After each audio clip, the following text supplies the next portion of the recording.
Ayan, balik tayo sa iniinit natin na tofu. Okay na ito siya. Kung ang init, kunin natin ang init siya. Oh, yan na siya init. Lalagyan na siya ng mga topping.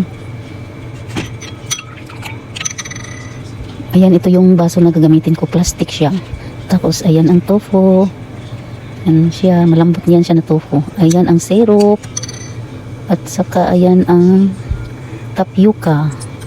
Ayan ang black tapioca. Ayan, mag-ready na tayo para titikman natin kung magaya ba sa Pinas. Ayan na, gagawa na ako dyan. Ang una, ayan tofu.